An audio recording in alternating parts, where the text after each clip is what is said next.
for Blood was promised to be that love letter for fans of the Left 4 Dead series.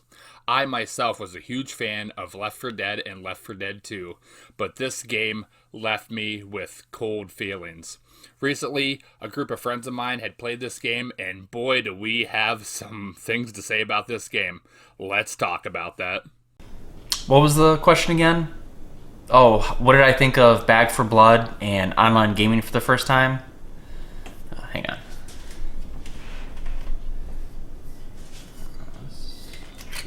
Do it.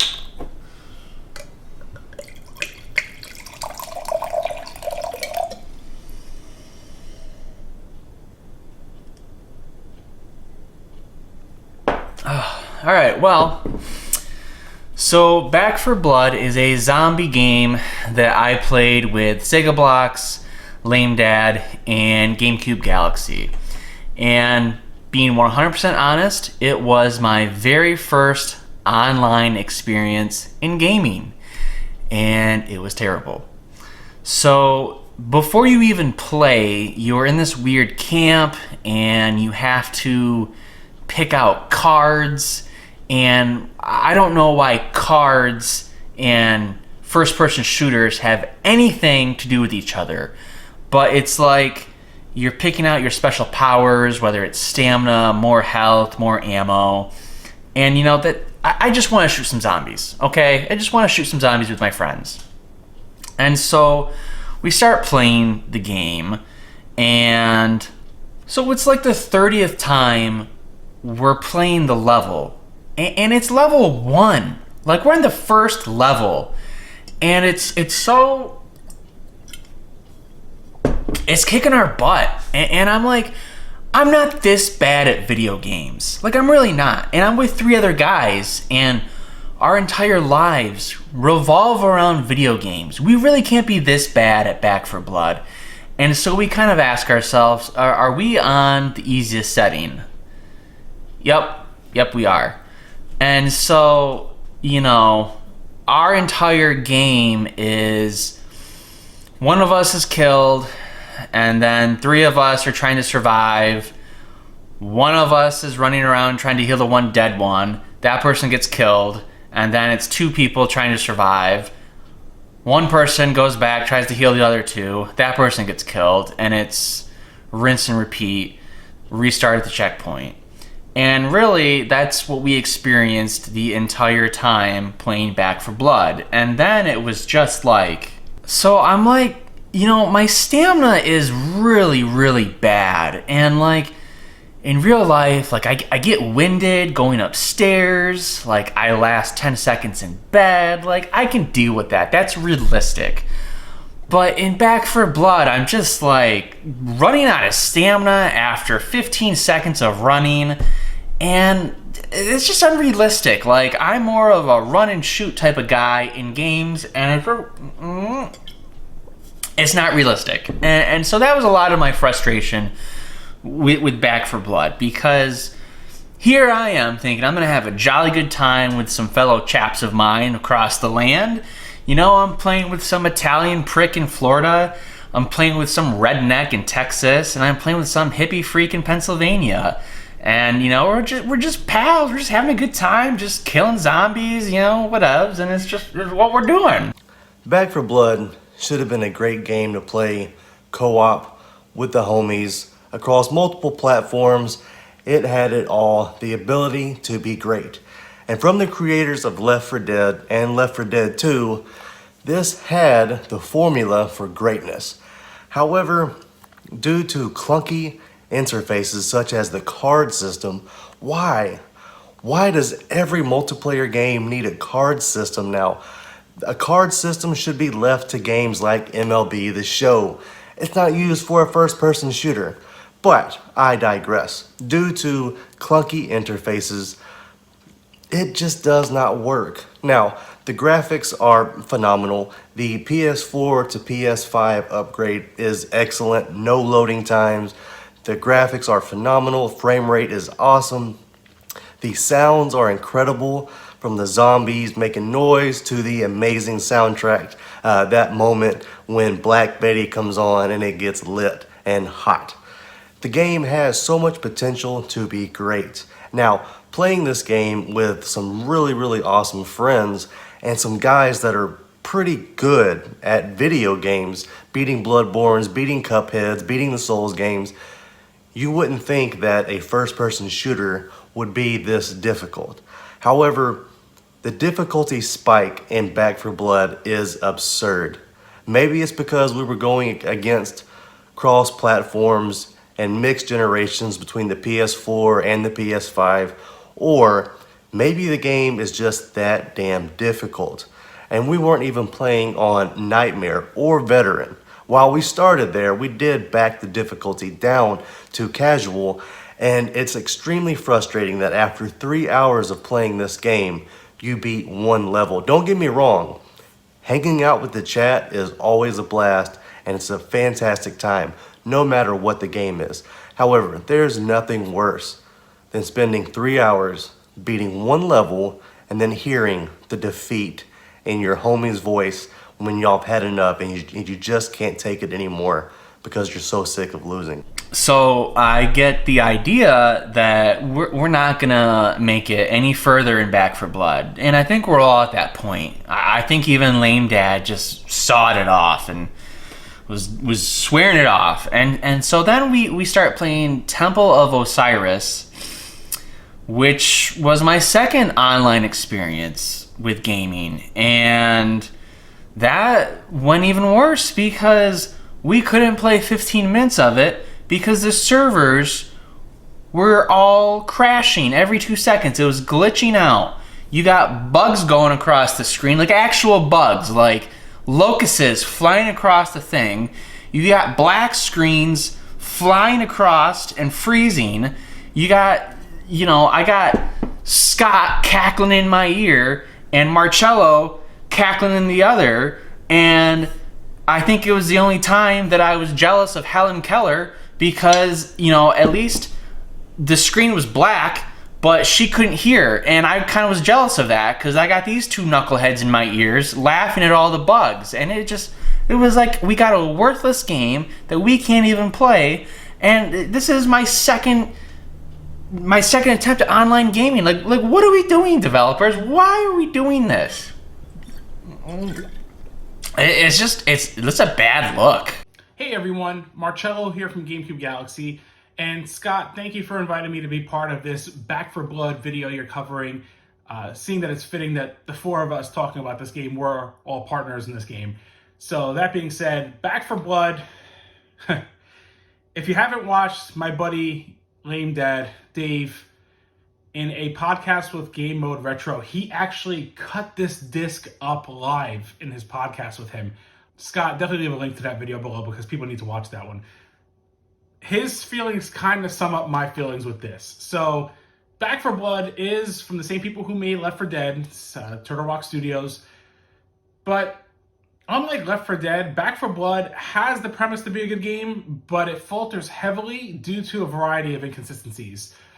Some things I have against this game, honestly. First thing is the card system. Like many people have mentioned probably in other videos about the game or reviews, the card system is honestly really dumb. It doesn't make sense in the game itself. It's kind of just there to add this unnecessary component to the game. Like, it's one of those things that it tries to make the game look like it's more complex, but it's really just watered down in a sense. It's like, okay, you get plus 5% stamina, or like do this one thing and you get this kind of perk. And it's like, realistically, in the game itself, they didn't need to add that. They really should have just catered it more toward character-specific perks, especially since there are numerous characters, all of which are pretty much boring characters.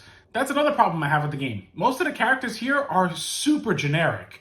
I mean, there's not one character, realistically, that I was like, oh my god, I have to play as that character. They're really cool. No, I'm just like, these characters are kind of generic. Like, there's nothing to write home about here. Another problem I have is, I'm playing on the PlayStation 5. The four of us, myself, LameDad, Sega Blocks, and Tiger Chainsaw, we were basically all playing on different platforms since it is at least a cross-platform and cross-gen game. So myself and Dave were playing on the PlayStation 5. Scott was playing on his Xbox Series X, and Tiger Chainsaw was playing on the PlayStation 4, and I think it's actually a base model he was playing on. Performance was fine for the most part. I mean, talking to the guys, they all seemed to be fine with performance. But the problem was the loading times. For a PlayStation 5 game, the loading times were not that fast. As a matter of fact, I really thought I was playing the PlayStation 4 version. Now, that could be because it was trying to match the loading times of the PlayStation 4 base console that Tiger Chainsaw was playing on. But I think actually, even then, regardless, I think there was a few times I played with Dave on the PS5 exclusively. There was at least one time. And the loading times, not that they're super long, but coming from other PlayStation 5 games, it's kind of a head scratcher as to what happened here with the loading times. Then the biggest issue I have with the game is actually its steep difficulty. Listen, I've played hard games. I've beaten some of the hardest games. I've beaten F-Zero GX, 100% completion, master difficulty, story mode on very hard difficulty. I've beaten Ninja Gaiden on the NES to the point where I could beat the game without ever dying. Ninja Gaiden Sigma, I've beaten that on master ninja difficulty without ever upgrading anything one time. Like, I can beat hard games. Dark Souls, Demon Souls, Sekiro, Bloodborne, the whole Souls games, I beat those. Back for Blood's difficulty, I mean, we played on the easiest setting, and we were getting wrecked. I mean, I know it's a game where you have to work on co-op, and you have to, like, actually communicate with your partners, and we were. And even then, we were just getting decimated. It's like it didn't matter what we did. It just blew my mind because no matter how much we were playing it, and no matter how much we were like understanding the mechanics further, even the god-awful card system, we only got up to maybe the end of Act 1.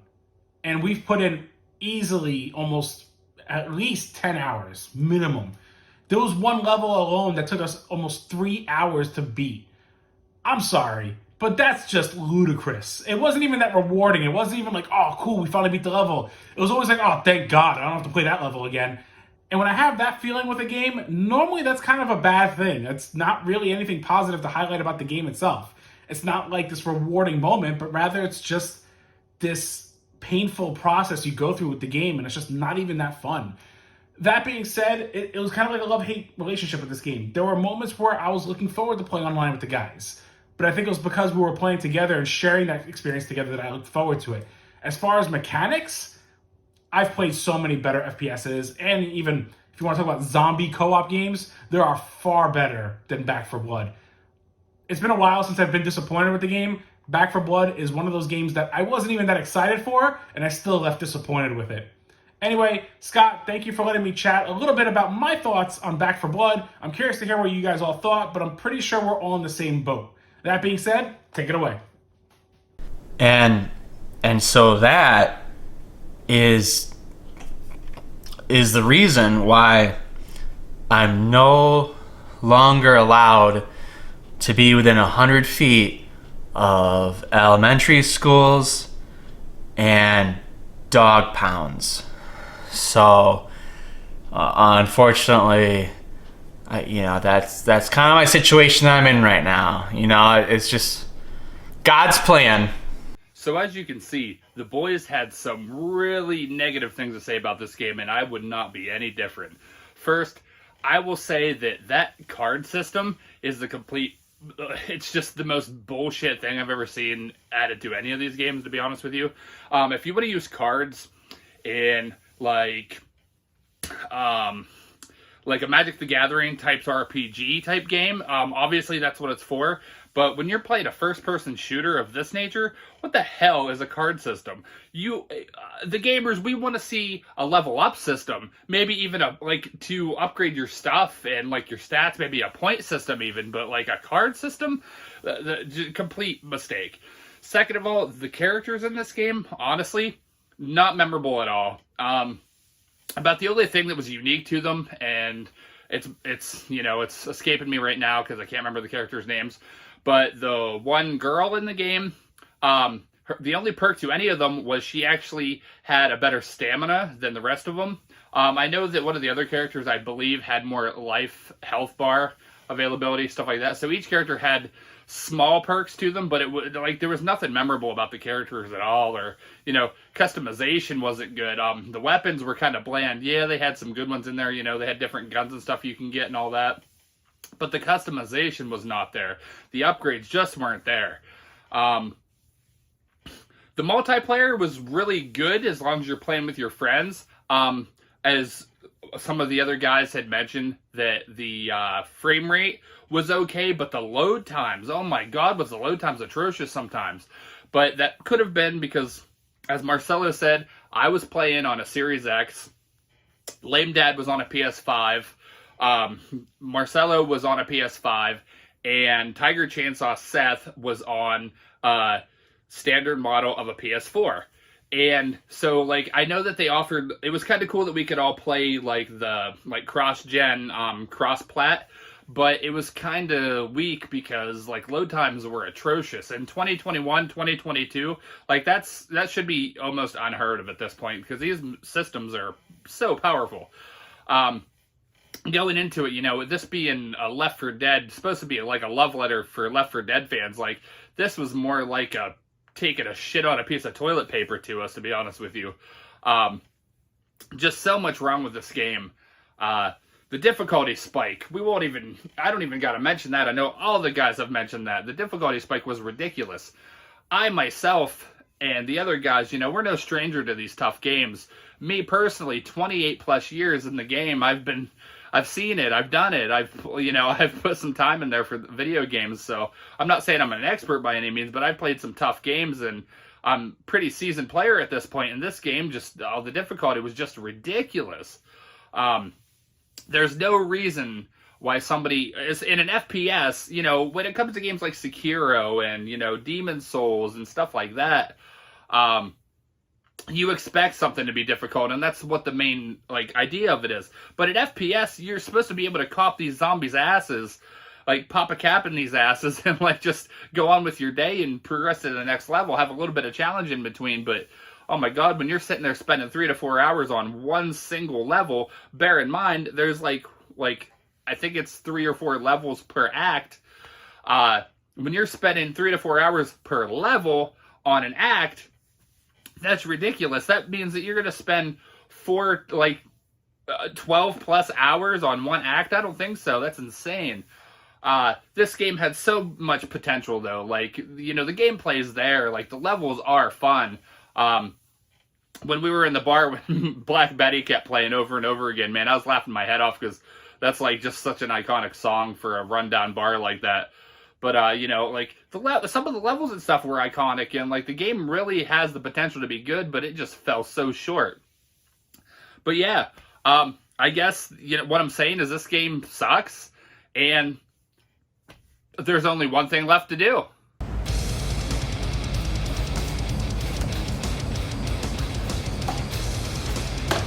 Back for Blood isn't coming back for blood.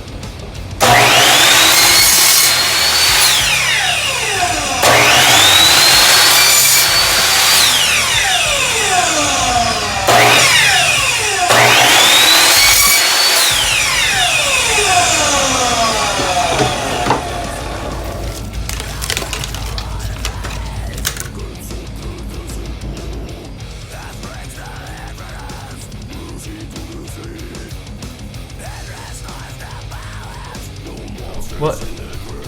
But what were we talking about?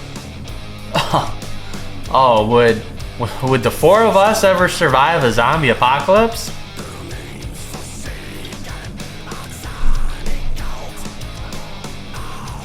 Fuck no.